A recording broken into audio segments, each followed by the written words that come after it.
Space-age composite material versus traditional wooden action parts for your piano? It's a brave new world.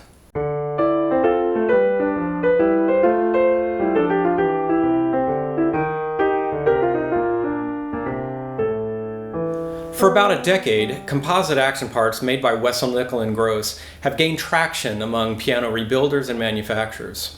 Wessell, Nickel & Gross set out to create action parts that are in every pertinent way superior to their traditional wooden counterparts. More consistent, more durable over time, and higher performing, especially as regards responsiveness and repetition. I was super excited to receive some Wessell, Nickel & Gross parts so I could start testing these bold claims for myself. All right, let's open these up. These are the Whippens. I've also ordered hammer shanks, which we'll look at in just a sec. Okay, so the first thing I notice is there are 3 grades of spring strength for the repetitions. Repetitions is synonymous with whippen. This whippen is the linkage between the key and the hammer.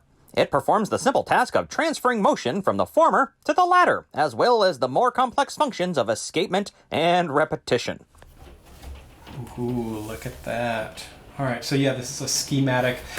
Since hammers are heavier on the left side, lighter on the right side, they need different strength repetition springs. So here is a whippen. We'll take a closer look at this in just a sec. Let me open up the hammer shanks. All right, so let's get into the shanks and flanges. All right, so these are some gluing instructions. Ooh, okay, so looks like just neat little trays of shanks and flanges. This being the shank and this being the flange. So, wow, yeah, that is super stiff.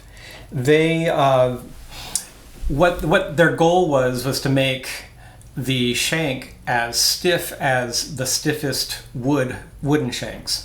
They maintain that with wooden shanks, some of them work very well and have the proper stiffness, but they can be inconsistent within a set, and they can also change over time, and they're prone to warpage as well. That's kind of cool to know that across the set of shanks, you're going to have absolute consistency.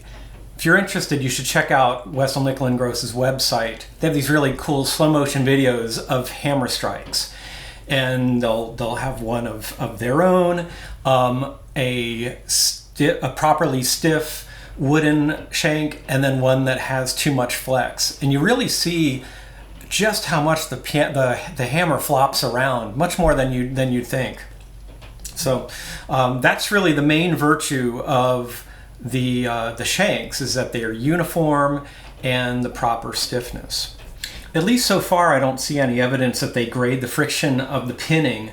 I like to, from low to high, go from stiffer to easier in terms of friction, just to kind of match the mass of the hammers. I don't know, maybe that's not an issue. All right, so let's take an up-close look at this whippen.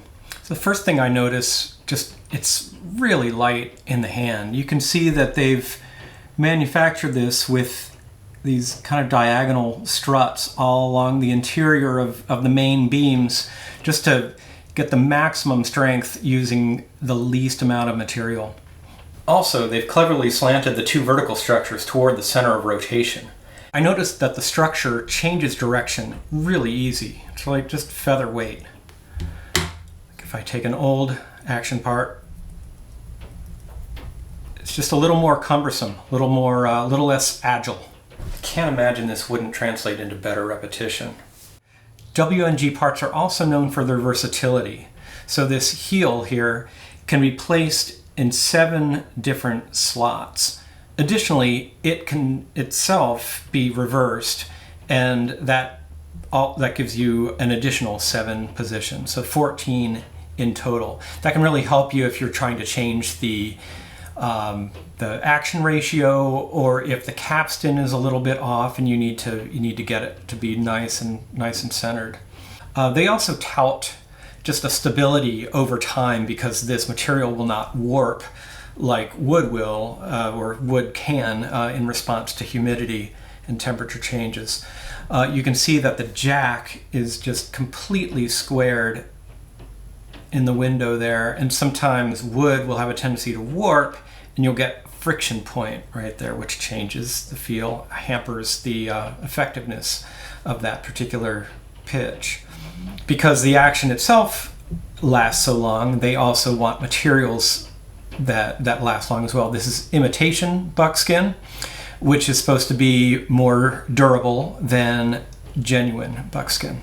The bushings themselves, in contrast to the cloth bushings that you'll find in a traditional Whippen or shank and flange for that matter, rather than being cloth, they are what Wessell Nickel and Gross calls a hard action, or I'm sorry, a hard bushing. And I am not quite sure what it's made out of. I have a suspicion that it's Teflon, and that they're a little cagey about saying that it's Teflon. Teflon is actually a very good material to use from what I understand, but I think they want to avoid the stank of being linked to Steinway's Teflon era, which some of you might know about, where Steinway experimented with Teflon bushings instead of cloth to gain some durability. But what ended up happening is the wood around it would shrink and expand over time, and that bushing would get loose.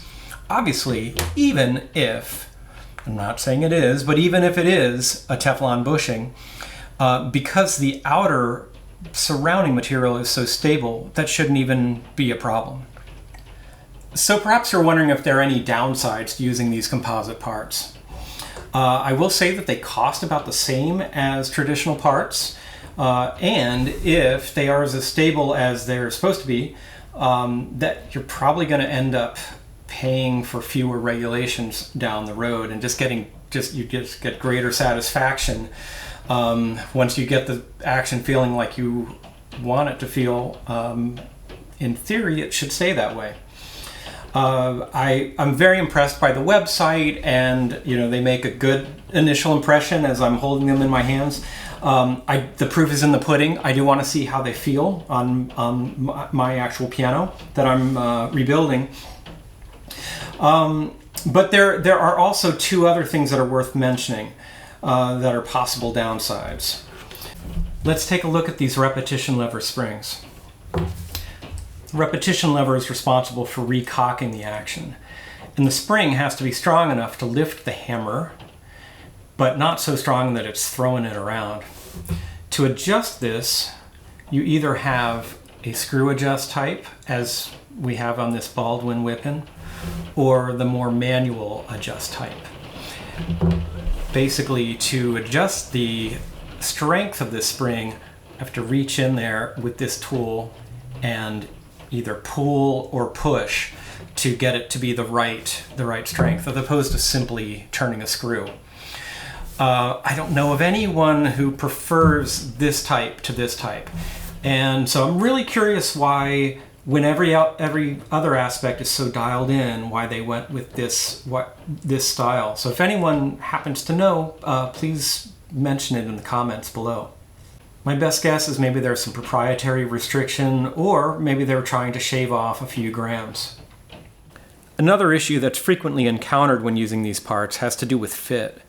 The main contact points are fine, but notice the area between the flange and the heel and how much less clearance the new part has compared to the Whippen it's replacing.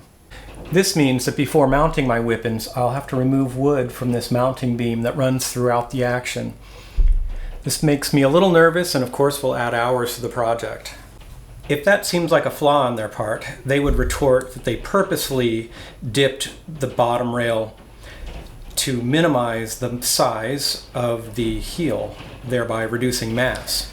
Personally, I can relate to the impulse to prioritize the ideal over the practical, but another part of me fears this feature will limit WNG's sales, and leaves me wondering if a compromise between performance and user-friendliness would have been better.